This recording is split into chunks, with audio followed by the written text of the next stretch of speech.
Welcome to F007 Channel. Dukung terus F007 Channel dengan like, share, comment, and subscribe. Melanjutkan cerita berikutnya dari Battle Through the Heavens.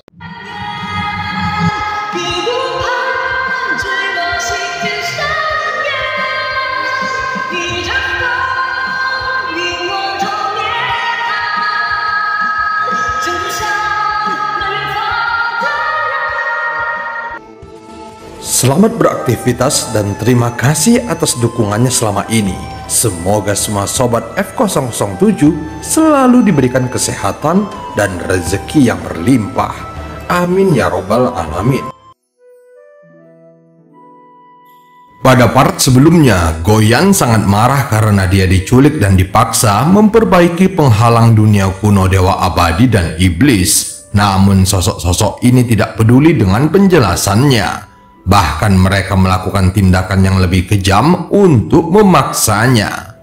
Setelah matanya terluka oleh pecahan pedang, Goyan akhirnya mengeluarkan cahaya biru yang mengandung kekuatan dahsyat. Kristal hitam memiliki efek menahan dan mengalirkan kekuatan pembatasan. Umumnya ukuran kristal hitam ini hanya sebesar ibu jari. Faktanya, bahan seperti ini sangat langka di dunia kuno dewa abadi dan iblis. Dengan menggunakan begitu banyak kristal hitam untuk membangun puncak menara kristal hitam, hal ini menunjukkan bahwa mereka sudah mempersiapkan rencana ini sejak lama. Tampaknya mereka sengaja mempersiapkan menara kristal hitam ini khusus untuk Goyan.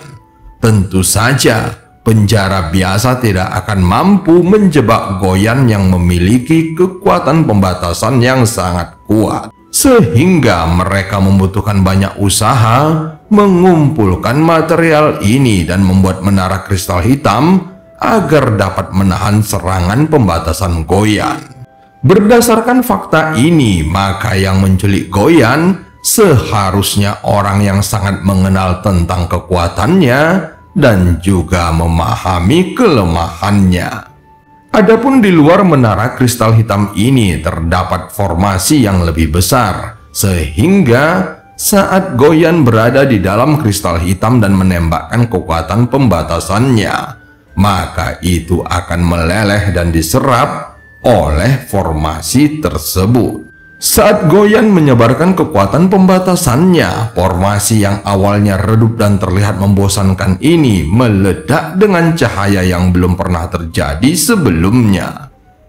Kekuatan tersebut berasal dari pecahan pedang yang melukai mata Goyan dan menyebabkan darah biru mengalir darinya. Sehingga kekuatan pembatasan ini berada di luar imajinasi. Alasan mengapa kerusakan pada penghalang dunia ini tidak hilang adalah karena kekuatan pembatasan yang dipancarkan Goyan memiliki efek tertentu. Meskipun penghalang dunia belum diperbaiki sepenuhnya, namun dengan susunan pembatasan, maka penghalang dunia sudah memiliki perlindungan. Mereka akhirnya memahami bahwa untuk mempertahankan penghalang dunia, maka mereka membutuhkan Goyan untuk melepaskan kekuatan pembatasan yang kuat untuk menahannya. Saat ini, sosok-sosok di menara kristal hitam ini tampak mengawasi Goyan yang sedang dikurung untuk waktu yang cukup lama. Mereka juga terus memaksa Goyan untuk melepaskan kekuatan pembatasannya. Adapun luka pada mata Goyan, mereka yakin itu akan segera pulih. Tampaknya Goyan juga mencoba menerobos tempat ini, tetapi ada banyak kristal hitam yang membatasinya. Segera cahaya biru dari mata Goyan terus menyapu ke sekeliling, namun dengan adanya kristal hitam, dia kesulitan untuk melepaskan diri. Sehingga Goyan terus memikirkan cara untuk bisa melepaskan diri dari kristal hitam ini. Tampaknya dia memiliki metode khusus.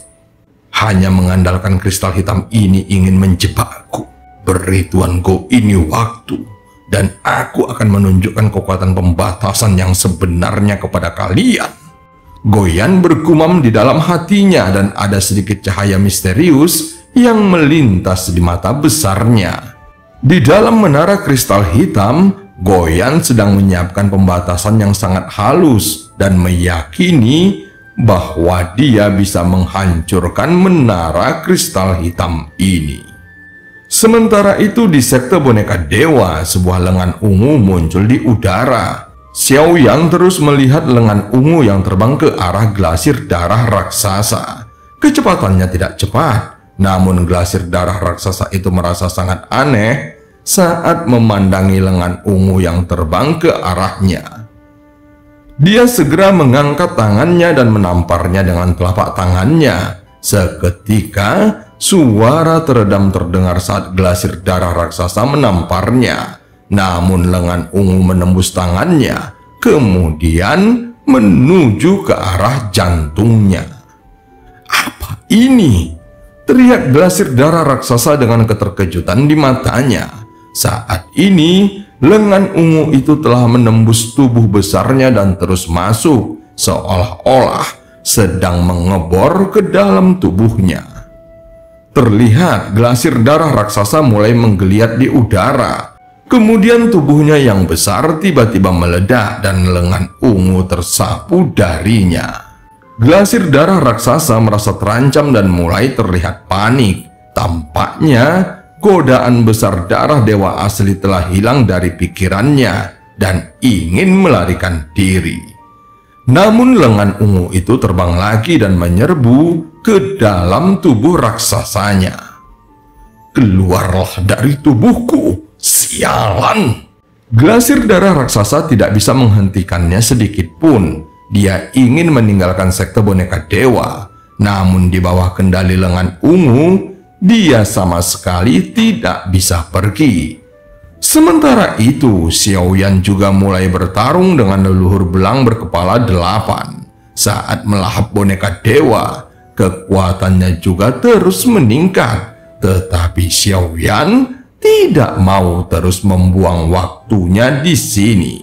Meskipun saat ini kekuatan leluhur berwajah belang meningkat, namun 9 segel bintang di antara alis Xiaoyan terus bersinar terang. Sebelumnya dia dibantu oleh lengan ungu Goyan yang memiliki bentuk fisik daji, sehingga Xiaoyan merasakan ancaman yang kuat.